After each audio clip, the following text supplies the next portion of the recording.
एक बात करनी है। कौन सी बात? आज के बाद आप उमर को कुछ नहीं कहेंगे। अगर वो जिद करेगा तब भी कुछ नहीं कहेंगे। आप मेरे पास आएंगे, मैं उसे समझा दूंगी, बस आप उसे डांटेंगे नहीं। अब मुझे अपने उस जुमले पे यकीन हो गया कि आप बच्चों से ज्यादा बच्ची। Thank you for this complement. किसी का जानी दुश्मन होना और उसी का जान से प्यारा हो जाना, ये सिर्फ बच्चों की आदत है। हाँ, हूं मैं बच्ची और मुझे बड़ा नहीं होना, और स्पेशली अगर बड़े ऐसे होते हैं ना, फिर तो बिल्कुल बड़ा नहीं होना।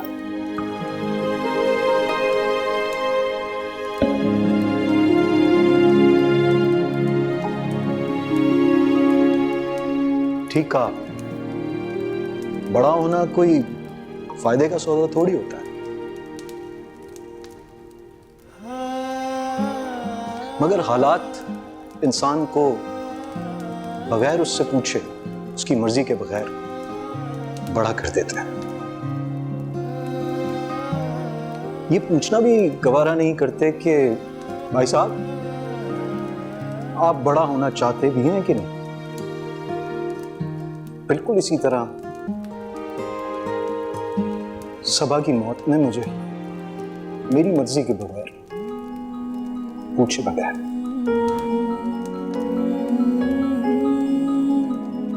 मैं नहीं चाहता कि उमर के साथ भी यही, इसलिए मैं उसे कोसों दूर इस फार्म हाउस पे ले आया। सबा की सारी चीजें, सारी निशानियां बिठा दी, हटा दी यहां से। उसकी हर जिद, हर ख्वाहिश को पूरा किया ताकि वो खुशियों में मसरूफ रहे, दुखी ना हो।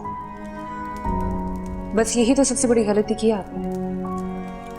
सबा आपकी लाइफ में एक उम्र के बाद आई होगी, लेकिन उमर तो पहले दिन से ही उसके वजूद का हिस्सा था ना।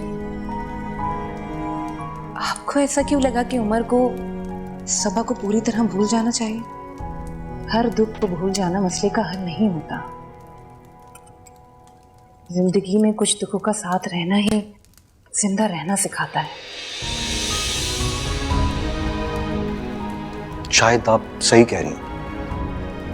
उस बच्चे के लिए बहुत तकलीफदेह है अपनी माँ से दूर होना, पर उससे भी ज्यादा तकलीफदेह ये है कि आपने उससे उसकी माँ की एक एक चीज छीन ली।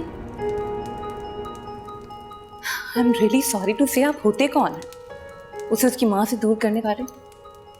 बाप हैं, बाप बन के रहे। आपने उसकी माँ की एक एक चीज उससे ले ली। आपको पता है उन चीजों में उसकी माँ की खुशबू है। माँ तो वापस नहीं आ सकती, कम से कम उसकी खुशबू तो उमर के पास रहने थे।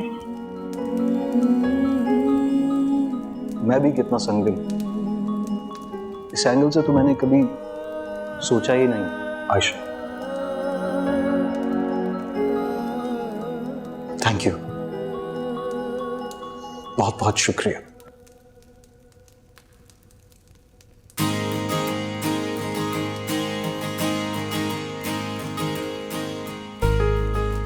लकड़ी है मेरे पास।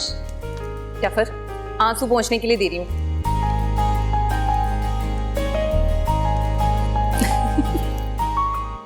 I am sorry. नहीं नहीं, आई एम सॉरी। तो बताएं कैसी लगी इस बच्ची की बात? 14 तबक रोशन कर देंगे। तो चले पूरी रात अपने अरमानों को आग लगाएं और सुबह तक इसमें जले। वैसे बाय गॉड पहली बार जिंदगी में कोई ऐसा आदमी देख रही हूँ जो पूरी रात एक आग को कंपनी देता है। मैं जा रही हूँ सोने।